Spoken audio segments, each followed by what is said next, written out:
Good morning. It's a brand new week, and it's also the last week in the month of October. It's good to be with you again today on Summit, where we give you up-to-date information on national and international issues. My name is Jumoke Michaels. You're welcome. Banji, good to be here. Jumoke, good to be here. I dragged, for your information out there, I dragged Jumoke out of Lagos on Friday because through proper Lagosian, she hardly ever travels outside Lagos. But there was Owambe, which she must not, this Owambe at Iperuremo. So together with us, with me, we were at Iperuremo.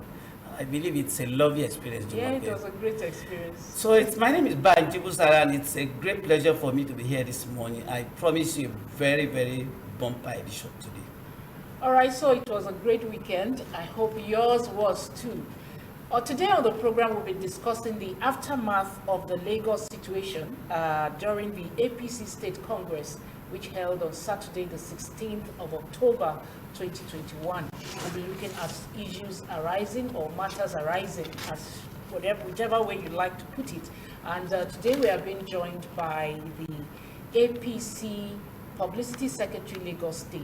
He was also once the chairman, the local government chairman, Mushi local government area, and also a two-time commissioner in Commerce and Industry. Then special duties. Special duties, all in Lagos State. So you know there is someone who's well-versed with Lagos politics and the state as a whole. We have been joined this morning by Honorable Sheye Oladejo. Good morning, sir. Good morning. Thank you for having me. Thanks for coming. You almost said a veteran. Yes, so Lagos State man. Yes, it's our pleasure to have you here. And just as Jumoke said, it's all essentially about the APC State Congress that you held on 16th October, I guess? Yes. At the Onikan Mobolaji Johnson Arena, that's Onikan. Over almost 2,000 delegates were present. That's 1,615 delegates were present at the Congress. To start with, let me just state what the governor said at the end of that Congress. He said the exercise was fair, that non-controversial, seamless, credible, devoid of acrimony and violence. That it was smooth and everybody was happy at the end of the day. But events afterwards have shown that there was a bit of maybe what the governor said may not actually have captured everything that happened that day. So tell us, in the first place, how did the 1,615 delegates at the State Congress, how did they emerge? Okay, thank you very much. Let me quickly say, there isn't much to say to add to what Mr. Governor said as his description, as a summary of what transpired at Mobolaji Johnson Arena during the State Congress. The truth of the matter remains that a set of guidelines and rules based on the constitution of our party, APC, was made available to everyone interested in vying for a position during the various state congresses. And yeah, your question was, how did we arrive at 1,615 delegates? There were statutory delegates made up of political office holders, from Mr. Governor to his members of his cabinet, to members of the National Assembly, the Senate, and members of the House of Representatives, members of the State House of Assembly, local government chairmen, councillors, former senators, deputy governors, and a whole lot of people formed the statutory delegates. And then there were delegates, 5 delegates per ward. The 245 wards in the state were elected during the ward Congress that took place earlier. So that was how we arrived at the number 1,615 delegates that participated in the Congress. Let me ask, maybe I should. There's a group within APC that equally conducted world congresses. That's Lagos for Lagos group. That's also an APC offshoot, whatever you call it. But they also conducted congresses, world congresses. They also purportedly, I think that's the right word, they also purportedly conducted congresses. It's laughable. The question to ask are many, numerous. How did they arrive at the delegates who participated? They said they had a mammoth crowd. Unfortunately, that event was not an all-comers event. It was a delegate election. And as I stated earlier, made up of those delegates. Who were the statutory delegates at their so-called Congress? Who were the people who conducted the Congress? What you hear from them is we conducted our own Congress. As if they're now saying it's their own party, they are their own event, so to say, outside the guidelines and the rules of the party. At Onikon on that day, the Congress was conducted by the 7-man Lagos State Congress Committee deployed by the national headquarters in Abuja. And the chairman was Chief Adebayo Adelabu, while Honorable Chris Hogger, Ambassador actually, was the secretary. They were the people who conducted the Congress, and it was, INEC was there to see the events to themselves and other stakeholders. So the question to her, and they now said, okay, we also had our own Congress. What they had for me was just a meeting of people who belong to their group. That can't possibly be a Congress.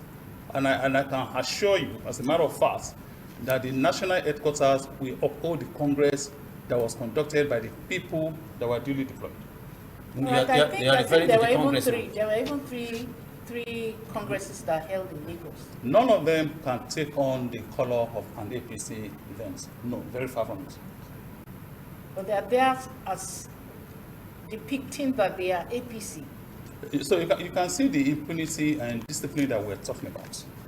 By the time you willingly agree to join a party, it implies that you want to comply with the rules and regulations of the constitution of the party.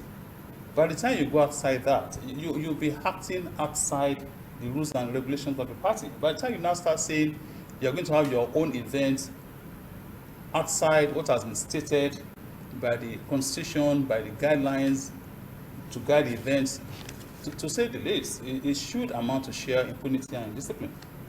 Okay, let's talk about, we're still talking about the foundational issues. I'm sure we will dwell very much on the recently conducted Congress. But these groups that you said you've accused of impunity, they are saying that APC is now, lacks internal democracy. As Lagos State, now talking about APC, Lagos State, lacks internal democracy, and that there is no level playing ground. So maybe that was what forced them to group together to forge ahead and then have their own. Let me tell you, as they have apparently existed before the Congress. Let me tell you, as a matter of fact, every event that had the color or purported to be APC Congress outside what took place at Obulayi Johnson Arena, for me, clearly, for those who are experienced in politics, would amount to boycotting the state Congress. Look, even when you are protesting, you still stay within the party and lay down your business, your ground of protest. The issues of internal democracy or whatever, they are debatable. We talk about consensus. The question to ask is, does our constitution as a party recognize consensus? Of course, it's a statement of facts. And when you are going to have consensus, it behoves that you must make yourself available to be a part and parcel of it. By the time as a group, for the past 3-4 years or thereabouts, that the present executive has been there, you refused to identify with the state secretariat of the party, you consider yourself to literally the opposition party, the opposition within the ruling party, and they're even doing a better job than the so-called opposition. By the time a group of people see nothing good in a government that was supposed to be their own government as a ruling party, by the time the opposition party, the real opposition party, even comments government activities contrary to what they do, how do you call that? They will only suffer internal displacement politically, as far as we are concerned. The way to go about it is, even if you have reservations, even if you have reasons to not grievances, you need to stay within the party and fight out this thing and not start throwing stones from outside. It won't work. Okay. So are you saying that their so-called grievances is an issue of self-interest? Or why? How do you think the party as a whole has handled these grievances from the scratch? Because I know that it's not something new. It didn't just start. These grievances have been there. Have the party as a whole been able to try to appease them or try to understand. Okay, you let me because just- it's sorry. just like a fabric that is torn in different If you sides. permit me, let me add something. The one of them, that's Mr. Fuad Oki, Yes. has been the DG of your party, I mean the campaign organization, since 1999. He has probably installed 4 governors now. Now, the same person has You one say- time you become say the it vice is- chairman of the It's party laughable at by the the time such a Indra person, start, just a minute. It is laughable by the time Indra starts claiming he has installed 4 governors. What does that tell you? It tells you that this individual has an exaggerated opinion of his influence, of his relevance. I think it would be better, if we're talking politics, to say I've been a part of those who installed a number of governors. We have recorded so much success. But by the time you now attribute solely to yourself, I've had the conversation, it is laughable. So you can see the mindset of such an individual who contested the chairmanship during the last Congress, the one that brought the executive outgoing into office, and contested again now, proposally contested again now. You can't make yourself a serial contestant for chairmanship. You have to do a kind of self-examination to see what is really wrong. And let me put the issues in perspective. Okay, one of the groups, you mentioned Lagos for Lagos. Yeah, the name Lagos for Lagos, flamboyant and colorful, but politics goes beyond some circus show. We have to look at the issues that group is raising. They are saying mainly 2 things. What they are trying to do when you dissect their position and their philosophy correctly is to divide the state, play divisive politics, play sectional politics. That's what they're trying to do. And I don't think at this time and age that would be acceptable. Lagos is a coastal city state. Naturally, being a coastal city state, it comes with certain attractions, trading, commerce. It attracts a lot of people, ethnic nationalities to the state. Until December 12, 1991, Lagos was the capital of Nigeria, political capital. That implied that it was the city of the Federal Public Service. A whole lot of people from all over the Federation settled in Lagos to earn a living. A good number of them, since then, have really settled in Lagos. They know no other place but Lagos as home. From time immemorial, the founding fathers of Lagos have always been hospitable, have always been receptive, have been kind to visitors and their guests. And the fame of Lagos, the prosperity of Lagos has been literally infectious, and it will attract a whole lot of people. And I dare say, these people that we're still talking about have contributed with due respect, mutual respect to their host communities, to the growth, to the development of Lagos. So if a group now comes and say their selling points is that you attend to Israel, everybody go to wherever you came from, we are here to now take over. That, for starters, is against the Constitution of the Federal Republic, and it shows very weak philosophy, very weak state of mind. If the only thing you want to sell is to put a knife on that thing that has brought us together in Lagos, that has made Lagos tick, that has made Lagos different from another state in Nigeria, made us cosmopolitan. We remain the commercial nerve center of the country. It's not for nothing. You won't find many families in Nigeria that don't have a presence in Lagos. So if at this point and age, our politics is going to be about go to wherever you came from, we as a group don't want you in Lagos, you can see that it's laughable. The other part of it is the clamor for youth participation. I'm talking about that group now. Lagos for Lagos. Yes. Fine. From time immemorial, our party, Grace Party, has always given the youth a chance. But their own clamor is for the elderly to quit, for them to take over. The question to ask is power served a la carte? You have to earn it. You have to participate. Far back in 1999, when Ashwagola Ahmed became a governor, we had a commissioner who was barely 30 in that same glorious cabinet. Presently in Lagos, we have local government chairmen who are barely 30, in their 30s, councillors, commissioners. We have the cabinet featuring a whole lot of interest in Lagos. Ethnic nationalities, our brothers from the east, from the north. That is the Lagos we are talking about. Presently in the state, ESCO, newly elected, is a medical doctor who has been a student leader. The president of Association of Medical Students in Nigeria, became later on president of African Association of Medical Students, is now the youth leader. That's what we're talking about. I agree, we need the youth for their resourcefulness, for the energy, but we need the elders too. for their wisdom and experience, which I know there's no crash program for. You don't buy that in the marketplace. So you can say everything is wrong with that philosophy. They need to go back to their drawing board and see how they can adjust and come and play real politics. My hope, or better say my prayer point will just be that this set of people are not just pawns on the chessboard or some political masters who are just playing. I was going to ask, you were quoted to have asked the leader of the group, that's Dr. Olajide Adediro, quoted to have asked him who the sponsors of Lagos for Lagos were. Do you think there must be sponsors for them to agitate for youth inclusiveness? When you dance such macabre dance in the marketplace, definitely you must have some fantastic drummers.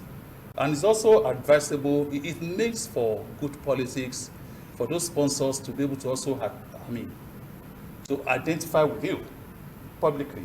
Otherwise, they will end up as IDPs. You want to know who IDPs are? Internally displaced politicians. That's what's going to happen at the end of the day. And I can tell you, all this hula baloo, all this noise, is about 2023. By this time next year, the noise will fizzle out. The men will be separated from the boys, the chaff from the wheat, and the real players will take the center page. So that is if your party remains as APC by that time. Mr. Fuad, for instance, has said the party may implode before 2023. So, do you think the party will still be as these agitations? No one should be surprised when we have problems of doom as a result of political frustration and depression. So if it's coming from that quarters, nobody should be surprised.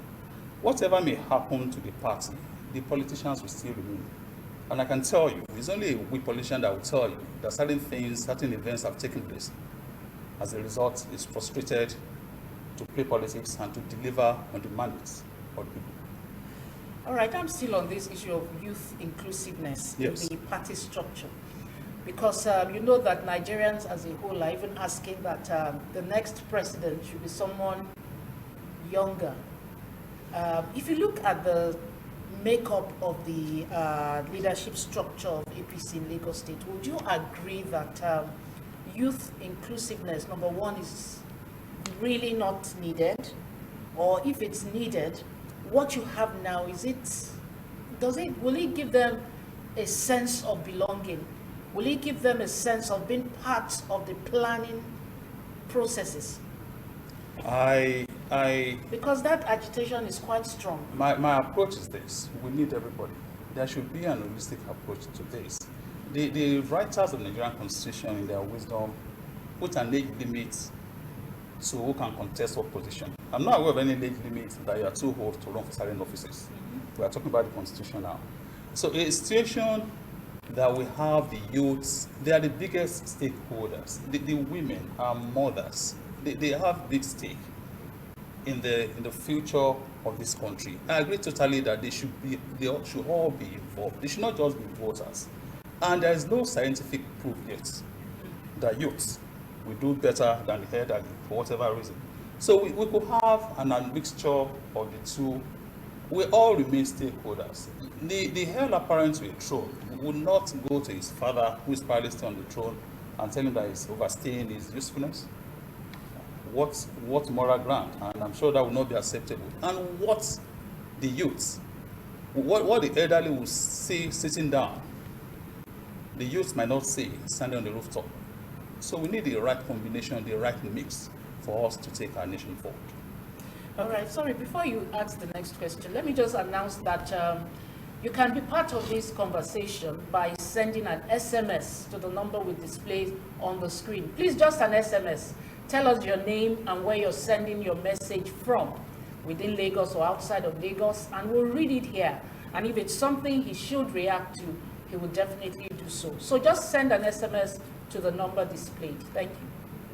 The last Congress, that's the State Congress, which held at the Mobolaji Johnson Arena, had the presence of all the three senatorial, three senators from the three senatorial districts in Lagos. Yes. Would you say the House of Reps too were fully behind, were in the fold? Since you had the senators on your side, what would you say about the other stakeholders within the party? All How of- representative was it? All of them were there. All the senators, all the members of the House of Reps, of course, they're all members of our party. They were automatic delegates to the state congress. And all of them had the pleasure of personally nominating the contestants, the aspirants, as it were, on the day before we had the election occurred by affirmation. They were all there to show, and that is constitutional. They were bona fide automatic delegates. So the question to ask those who said they had their own congress elsewhere, who were the delegates at this congress? Their response all the time would be, oh, we had such a mammoth crowd. And that election was not about mammoth crowd. And it's so easy to mobilize the crowd now, at this time and age, the economy and the rest of it. All right, so we have it that 37 forms were received for the position of state chairman, but eventually only 2 candidates were screened for the position.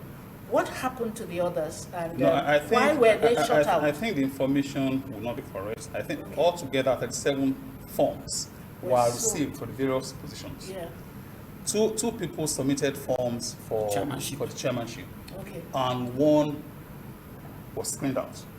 I wasn't a part of the committee. I wasn't a part of the state congress. I was a contestant.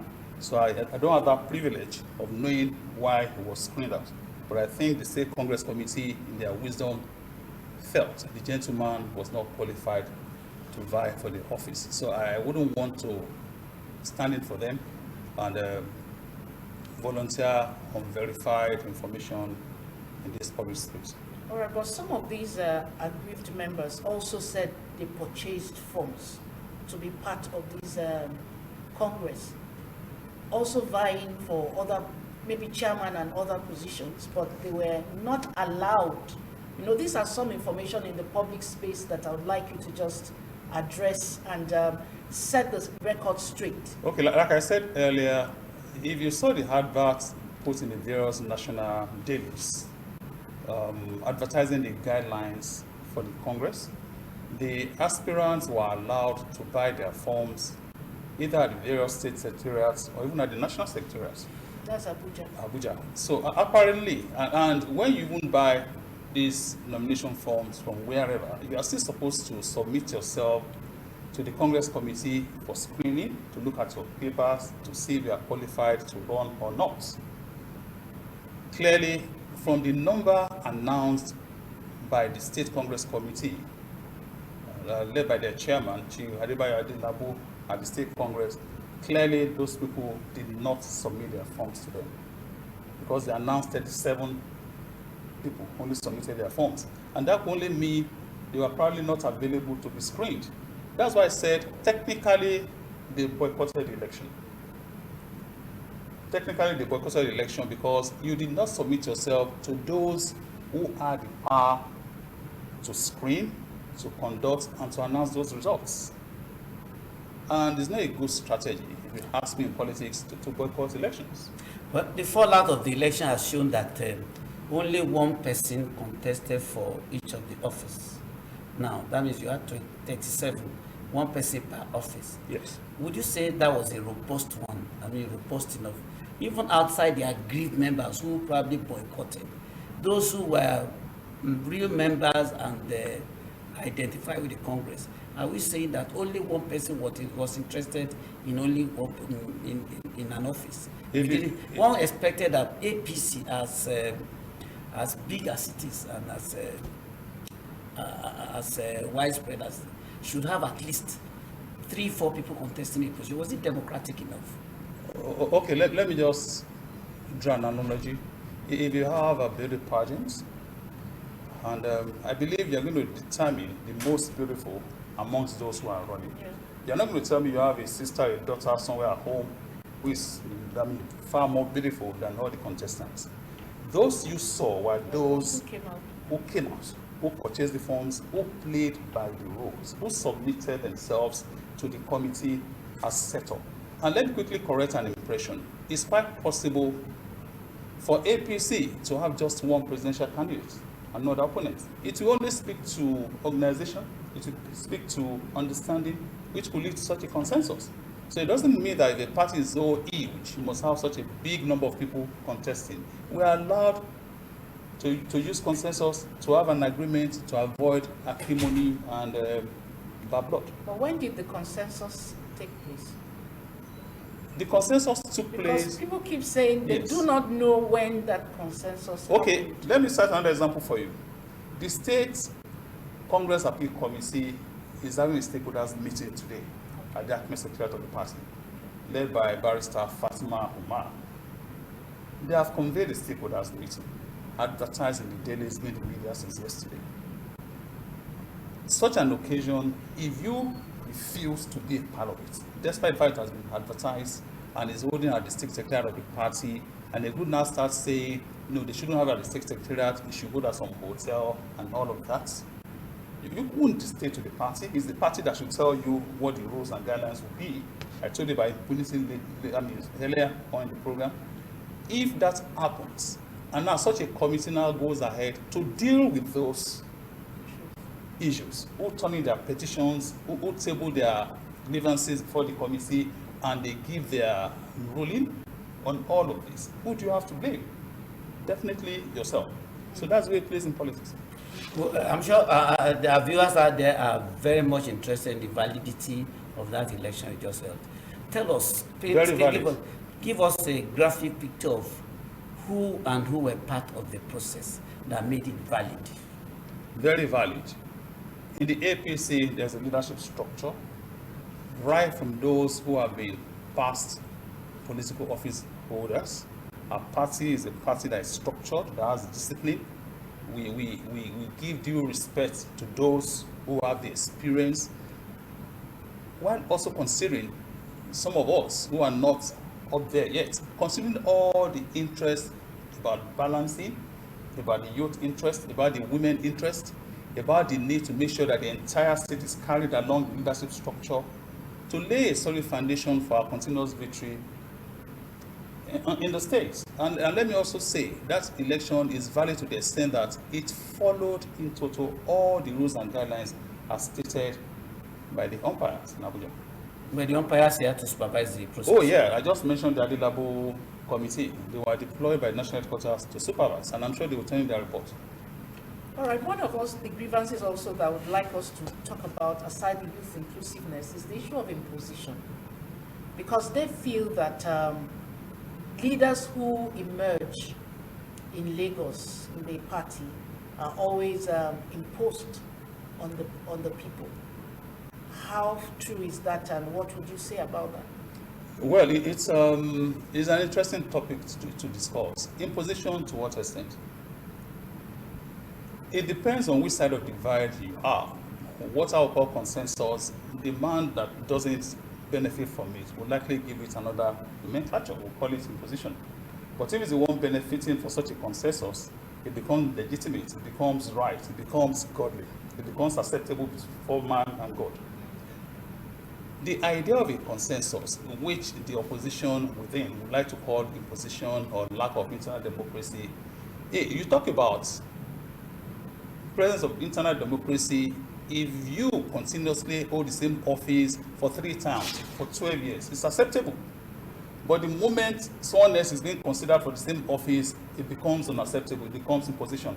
So you can see some inconsistency in all of this.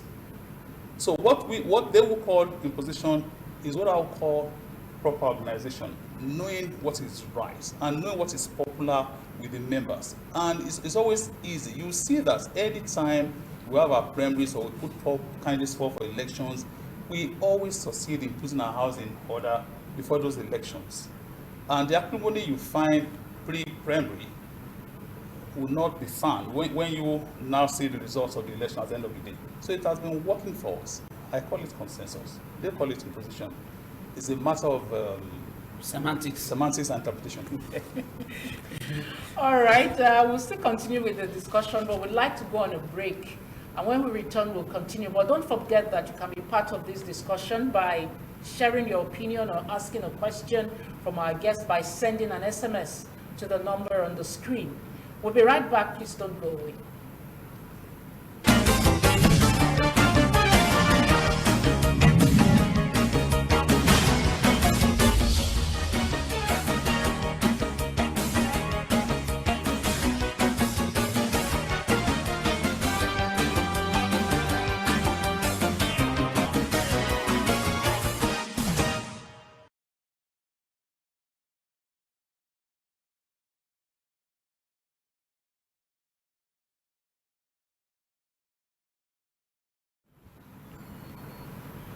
All right, we are back, and don't forget you can be part of the discussion. Just send an SMS. I know people like to call, but please just send an SMS to the number on the screen to ask your question, share your opinion, and we'll have our guest react to that. We'll still have Honorable Sheye Oladejo, the APC Publicity Secretary, Lagos State, here with us in the studio. And this morning we're talking about the APC State Congress in Lagos and the matters arising.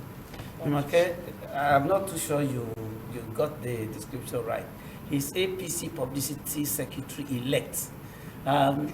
People the opposition are saying that you cannot parade yourself as a publicity secretary yet until the until the National Secretariat in Abuja validates and approves the recent Congress that held in Lagos. So for now, I want to believe that you're still. You want my reaction to that? So I would like you to react. It's part of the circus show I spoke about. Politics is serious business. Let me just tell you. Governorship election holds about February. A new governor will not come in until 29th of May. So that outgoing governor continues to be the governor. Why the new governor becomes the governor-elect? Right now, I happen to be the outgoing policy secretary of the old executive, and I'm still the policy secretary elect. So I have the locus to parade myself legally as policy secretary of the party. They need to learn this business of politics. Otherwise, they'll continue to make a lot of false errors. How long can you afford to stay in office and still remain, hold that title? No, I mean, the moment the executive elect take over, there will be a change of guards, and that's it. Okay, so the other groups are saying that the recent Congress was null and void because the National Assembly is yet to approve. Are you in any case? Are you bothered, or are you afraid it might not swing to your end? I am unperturbed. It is not a matter of arguments or rhetorics. We had the World Congresses, we had the AGA Congresses, we had protests, we had petitions, we had appeals. The various appeals committee came to oversee these matters, and they turned in their results. We are quite positive that we played by the rules, and this will not be different. So I am not bothered. I'm undisturbed. It gives them comfort to continue to parade themselves as having done anything proper. That will not last for too long. This appeal committee will be done with their sitting in the next few days, and the needful will be done. So whatever they are putting in the public space, which is falsehood, we're here to debunk it, because if members of the public continue to be fed with falsehood, it's likely people will start thinking that's the truth. But the truth remains that once the appeal committee disposes of the various petitions and grievances, the elections will be upheld and the new executive will be sworn in. And the rest, as they say, will become mystery. And we start preparing for the next elections. You alluded to the fact that this group, particularly Lagos for Lagos, may have had some people in the background, at least sponsoring or maybe urging them on. For the Lagos for Lagos, for instance, and Mr. Oki's, Fuad Oki's groups, are you not also worried that for them to hold on to their own for so long and are still contending with the party as mighty as it is, are you not also worried that there must be some forces which at the end of the day may actually also have their way too? Don't you also think that if you have sponsors urging you on, bankrolling you, it's also lucrative to hold on to that position, to continue to benefit from the position of the opposition within the ruling party? For if they have sponsors, which I don't have any proof of, I think it becomes a business, it becomes a means of livelihood for them to hold on that position, no matter how foolhardy it seems. But I can tell you, it's not sustainable. It's only a matter of time it will fizzle out. Whether they have sponsors or not, reality will dawn on all those involved at the end of the day that their position cannot be sustained, and they just have to come back home. And let me also say that the party has windows of opportunities, I mean, almost inexhaustible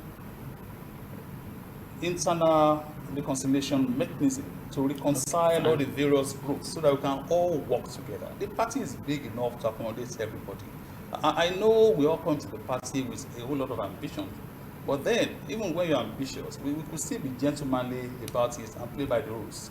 All right, sorry, sir. Before we go to spreading the olive branch, the national secretariat of the party is in Abuja.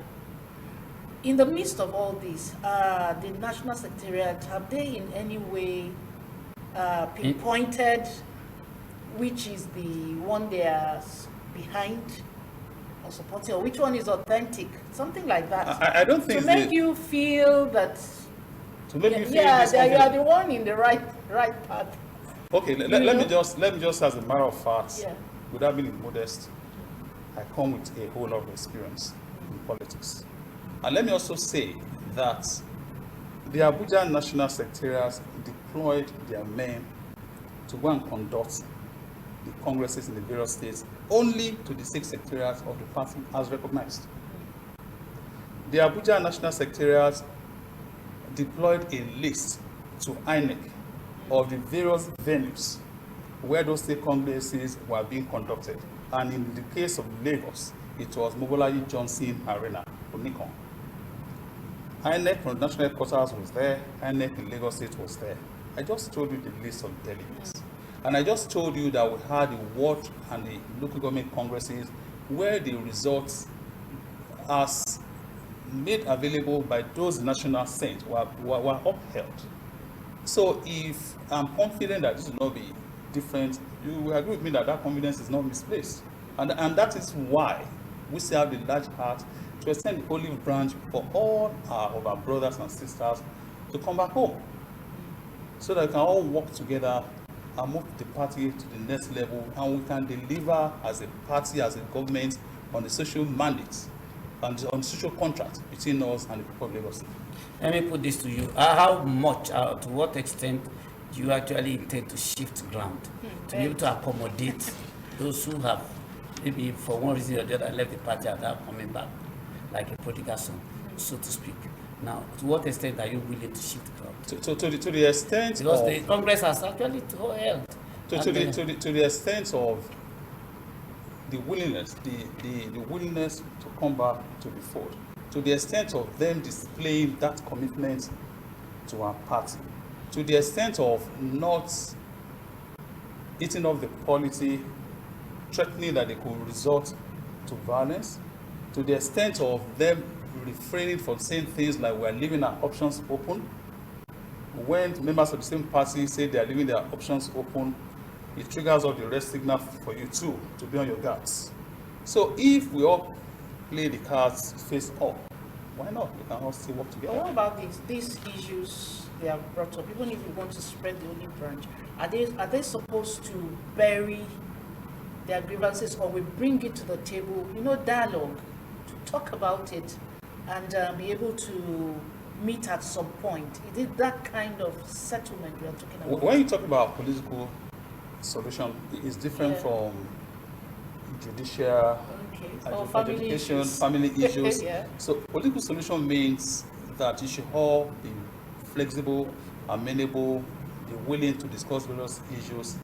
To that extent, everybody can still have full and sustainable reconciliation as a family, so that we just bring life back to normal, to what it used to be. We still remain brothers and sisters. Are you envisaging that this issue could get to the court?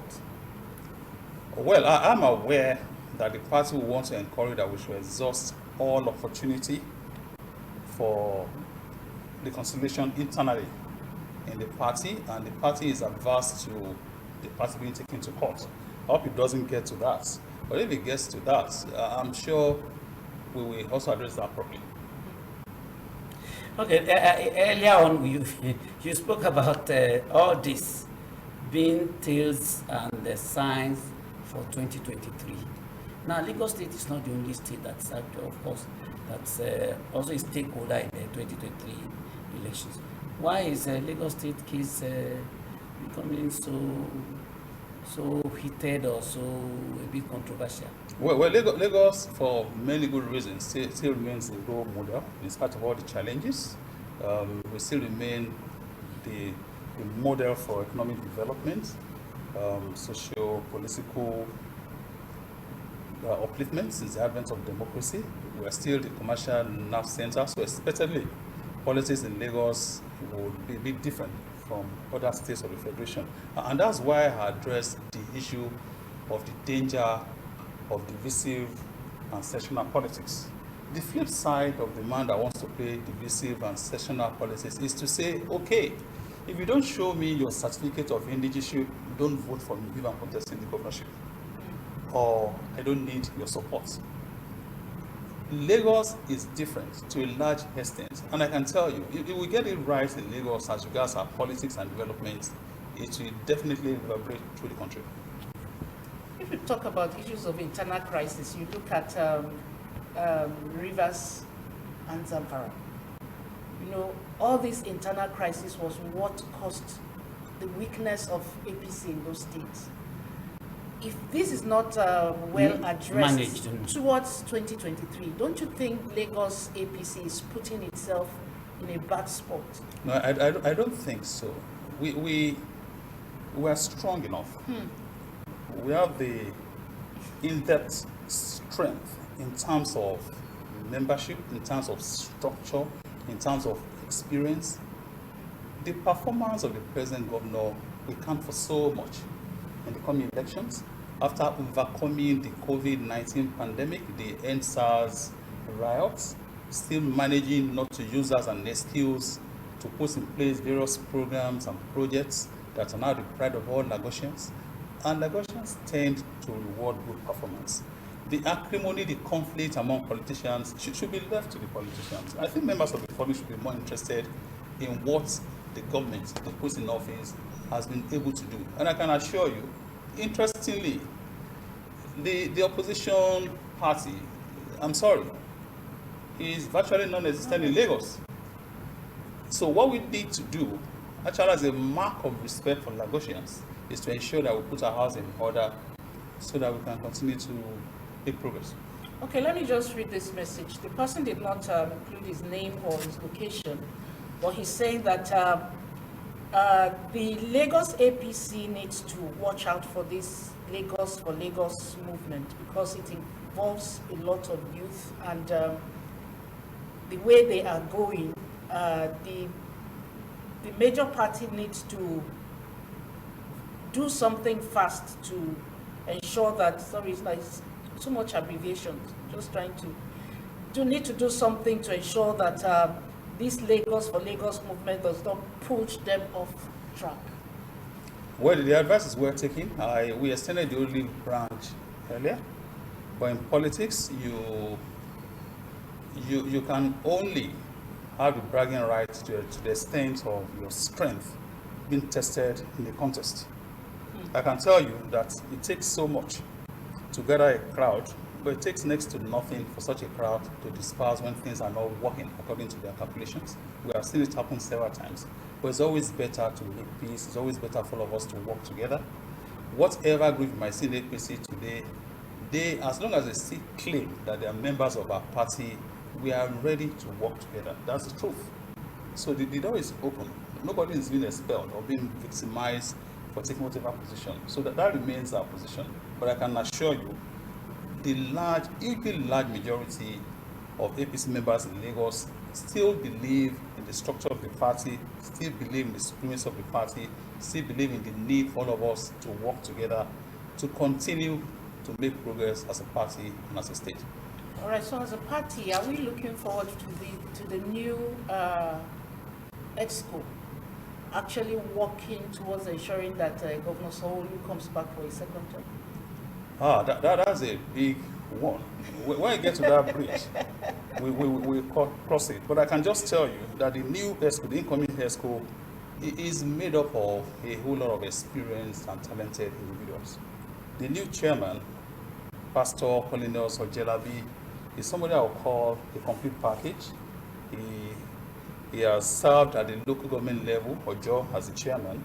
He was a commissioner for rural development in Lagos State under Governor Fashola, and he was a member of the House of Representatives. A true son of Awori, a grassroots politician who understands and he knows the issues and is willing to work with everybody.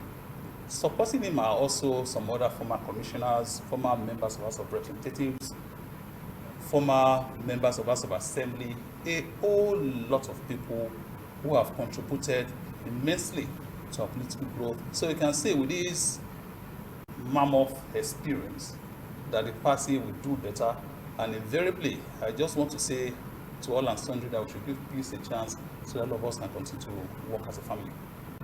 The question that Jumoke asked is a very, very, let me say, critical one, because as we speak, we haven't seen other aspirants from within the party at the state level. I don't want to sound as if, do you not, what steps are being taken, or what practical steps are being put in place to ensure that the crisis of the emergence of your candidate does not lead to balkanization of the party as towards 2023? Just take this from me for free. It won't lead to the party being divided in any way. And secondly, deliberately, our governor has concentrated on governance.